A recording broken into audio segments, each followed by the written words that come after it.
は海賊王になる男だ。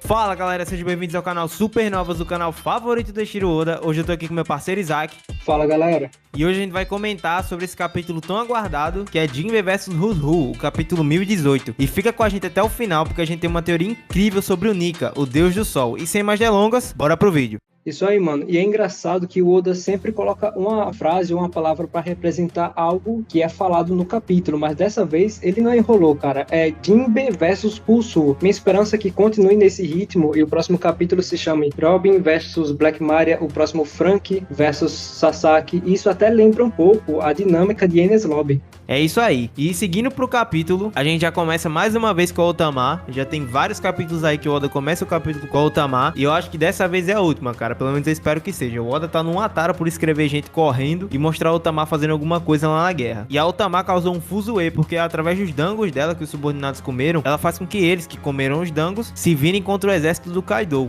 Exatamente, que foi um complemento do que aconteceu no capítulo passado. Eu acredito que agora o Oda vai dar mais atenção para outros personagens. E aí segue para aquela cena em que a Nami fala pro Zeus que o Zeus agora não é mais seu servo, e sim um parceiro. E a carinha do Zeus é uma das melhores coisas que a gente vê nesse capítulo. Lembra até aquela cena da Robin dando uma piscadinha pro Sandy, e o Sandy correndo e caindo no chão. Lembrou muito, mas aqui a diferença é que o Zeus fica motivado e abre o caminho para ela. Então já podemos afirmar que tem outro gado na tripulação, né? O Sandy vai ter concorrência. Inclusive tem uma cena depois de Holy Cake em que o Sandy fala pro Zeus que ele é o único escravo da Nami. Então vai ser bem legal ver essa dinâmica novamente aí no bando. Cara, e falando aí do próximo canal no YouTube que vai sair, que é o da CP0, eles estão narrando de novo a guerra, eles estão quase fazendo review de capítulo já. Eles continuam vindo a guerra através do Cyborg e da Balrang. Eles notam que as traições causadas pelo poder da Otama deixou o cenário da guerra um pouquinho melhor pro lado dos nossos aliados, né? E os números que eram de 30 mil contra 5 mil, agora é de 16 mil contra 9 mil, e é uma ótima notícia. Porém, não é por isso que a CP0 tá em Onigashima, e isso fica bem claro no diálogo que se segue. Eles estão ali pra garantir que Who's-Who, o ex-membro da CP9, preso por ter perdido a Gomu Gomu no Mi, não saia vivo dessa guerra. E vemos também que eles o querem morto para não manchar a imagem do governo, pois os segredos que ele guarda são antigos e não tem tanta importância agora. Mas será mesmo?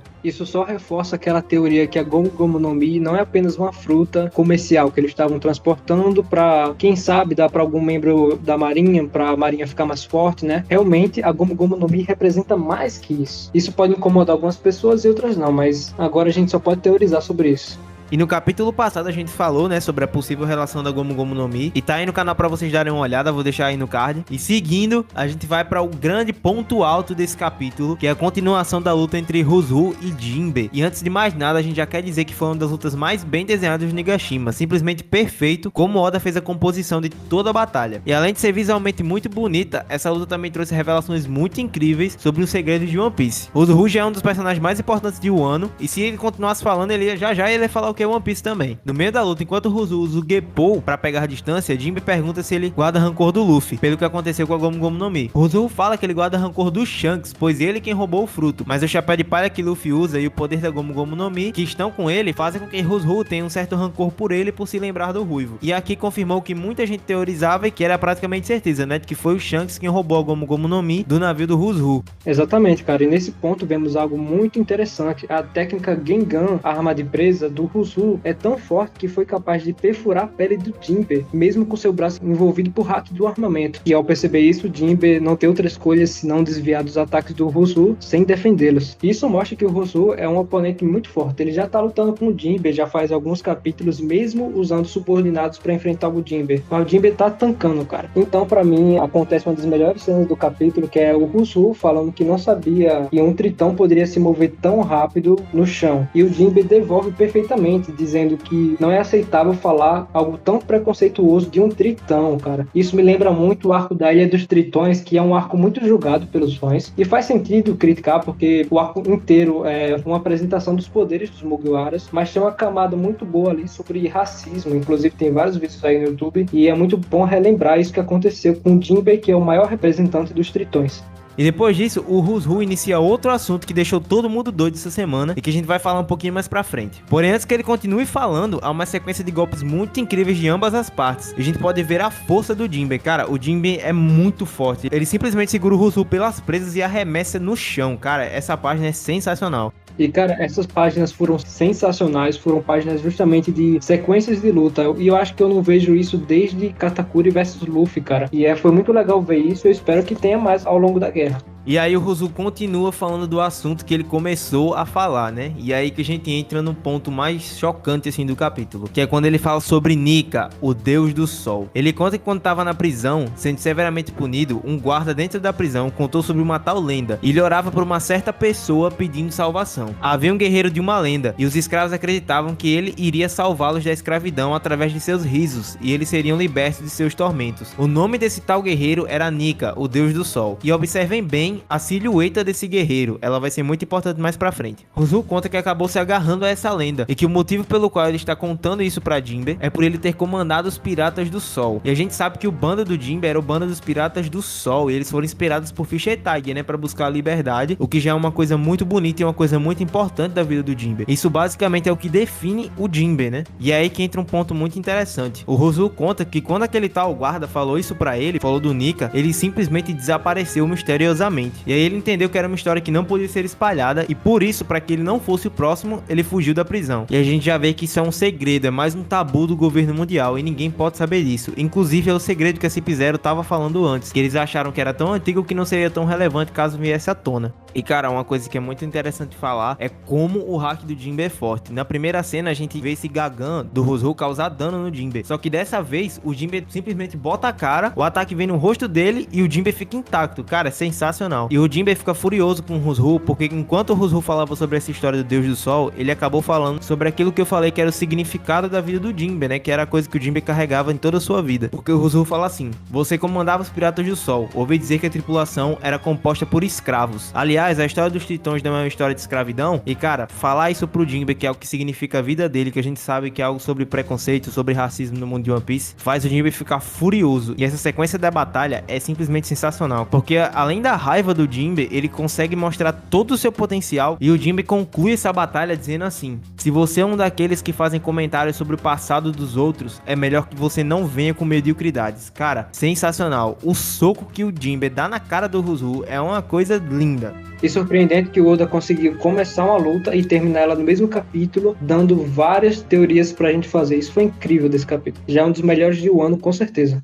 E agora a gente vai falar um pouco mais sobre o Deus do Sol. Tem muita coisa pra se comentar aqui, e a gente vai falar como isso revela muita coisa de One Piece. Pra começar, há 400 anos atrás, em Skype, tivemos uma cena bem emblemática. A filha de Kalgara estava prestes a ser sacrificada, e ela dizia à sua mãe: não se entristeça, porque ainda hoje ela estaria na presença do Deus do Sol. Lá na ilha de Elbaf, a mãe Carmel fez uma analogia ao poder da Sorosoro no Mi quando criou a Pandora ao Deus do Sol. Amanhecer, risos, libertação de povos de sua tormenta, tornar-se Joy Boy, o garoto alegre e muito mais coisas. Tudo parece se voltar para uma coisa só, e agora a gente consegue ver essa tal coisa que seria Nika, o Deus do Sol. Mais um mistério ainda sem respostas que o Oda traz pra gente. Porém, muita coisa gira exatamente em torno disso. Para começar, a tribo de Kalgara não era muito visitada. Eles estavam bem à parte do mundo e do resto das ilhas. Eles mantinham uma tradição e acreditavam no Deus do Sol, então já era algo que pré-existia lá, mas antes também era conhecido em outras partes do mundo e se manteve até os dias de hoje, como a gente vê na figura do Hushu. Dá pra pensar que Nika, o Deus do Sol, ele pode ser uma espécie de interpretação que os povos e ilhas tiveram referentes ao Joy Boy, pelo seguinte motivo: Joy Boy é literalmente garoto alegre. Nika significa vitória em javanês, e Nika era conhecido por ser aquele que através dos risos conseguia libertar povos de suas tormentas. Só isso já é bastante convincente, mas uma coisa ainda chama mais atenção. Atualmente na história, Oda tá jogando na nossa cara que basicamente Luffy é o Joy Boy que tá sendo aguardado. Oden disse que ele viria em 20 anos e Yamato confirmou que Luffy seria aquele que Oden esperava. Mas se liga só, lá em Skype acontece uma cena bem interessante. Olha só pra ela. Luffy tava dançando à luz da lua, diante de uma fogueira, exatamente como vemos no Festival do Fogo, que nós vimos há 2 capítulos atrás. E nessa cena, ele tá com a mesma pose do Deus do Sol. Luffy sempre faz todos rirem por onde quer que ele vá, e em todas as ilhas que o Luffy esteve, sem exceção, foram libertadas de tormentas de tiranos pelo próprio Luffy. E a gente falou disso inclusive no vídeo passado, que olha só, a gente gravou antes de sair até os spoilers do capítulo. A gente tinha gravado aquele vídeo na segunda-feira pra ser postado na sexta-feira, e quando saiu essa notícia do Deus do Sol foi uma coisa assim surpreendente. E o Luffy, ele sempre teve esse padrão de libertar a todos e fazer todos rirem e terem esperanças de novo. Todo final de capítulo a gente vê um grande banquete de todo mundo festejando, bebendo saquê, e você nem precisa pensar muito para se lembrar de todas as ilhas em que Luffy fez isso. Talvez Nika, na verdade, é a lenda que foi passada contando sobre o primeiro Joy Boy, aquele que foi o primeiro Joy Boy, que afinal existiu no passado também, pois ele deixou a carta de pedido de desculpas na Ilha dos Tritões. E uma coisa que a galera fala muito é que o Roger talvez estava falando, quando ele disse querer viver no tempo do Joy Boy, ele estava falando do futuro, do Joy Boy que viria, e faz muito sentido, porque provavelmente lá na última ilha conta a história desse Joy Boy que está por vir, que seria o Luffy, e que também herdou e tem a chama do Deus do Sol. E as suas vestimentas parecem muito com as vestimentas do povo de Skypiea, de Xandia, e é por isso que mais de uma vez lá em Skypiea, o Oda usa a sombra do Luffy para representar o Deus do Sol. E voltando lá naquele pedido de desculpas do Joy Boy, ele pode significar que o tal pedido de desculpas era para libertar os Tritões da discriminação que eles viviam. Só que aquela carta pode não ser só referente à Ilha dos Tritões, mas como todos os escravos do mundo, que é a tal promessa do Deus Nika, que parece muito com a do Joy Boy. E olha só, no diálogo da Robin com o rei da Ilha dos Tritões, é falado sobre o tal pedido de desculpas do Joy Boy. E o rei fala que existe as duas partes da promessa, da Ilha dos Tritões, que eles construiriam a Noa, e do Joy Boy, pedindo desculpas por não ter conseguido cumprir a parte da promessa dele. Porém, ele diz que um Joy Boy no futuro viria. Afinal, o Oda é tão inteligente que antes de começar o arco de Wano, ele desenhou lá em Marijoa aquela cena dos escravos abaixo dos Tritões, onde o povo de Marijoa fica parado enquanto a plataforma se move, levando eles até a cidade. E o que fica bem claro é que a promessa de Joy Boy é libertar a todas as pessoas do mundo e não só os escravos que estão espalhados por aí pelo mundo. Você que já viu nosso vídeo do Enel sabe muito bem a relação dos clãs da Lua e do Sol. Se não viu, recomendo que assistam. Nesse vídeo falamos que os D representam a meia lua. Se você ver essa cena do Luffy dançando igual o Deus do Sol, olha o que você encontra brilhando ardente no céu acima da fogueira. Exatamente, a lua em forma de D, a meia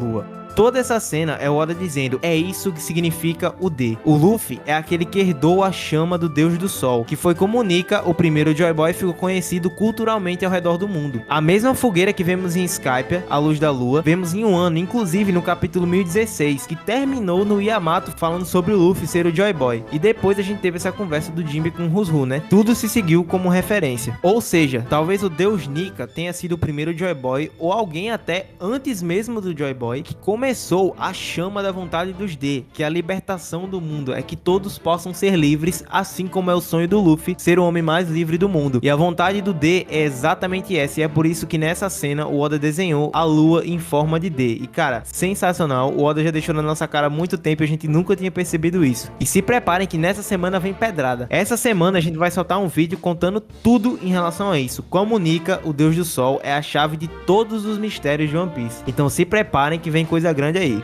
Exatamente, cara. Depois de tudo isso que você falou, só me veio uma coisa na minha cabeça. O Rouzou sempre orou por esse tal de Nika, que ele é a libertação dos escravos. Imagine, no escombro de Wano, o Rouzou acorda e no pôr do sol tá o Luffy sorrindo. E ele finalmente vê que o Luffy, aquele cara que ele guarda rancor, é o Deus do Sol que ele tanto orou, cara. Cara, seria lindo. Imagina o Luffy comemorando depois de vencer o Kaido na luz do sol, fazendo a mesma pose do Deus do Sol. Cara, com certeza seria de explodir cabeças e ia ser uma cena sensacional. E é com isso que a gente vai encerrando o vídeo. Espero que vocês tenham gostado. Se inscrevam no canal, deixem seu like se vocês curtiram esse vídeo. E lembrando que essa semana vai ter um vídeo sobre o Deus do Sol e vocês vão gostar muito, eu tenho certeza. Então é isso, galera. Valeu! Valeu, galera.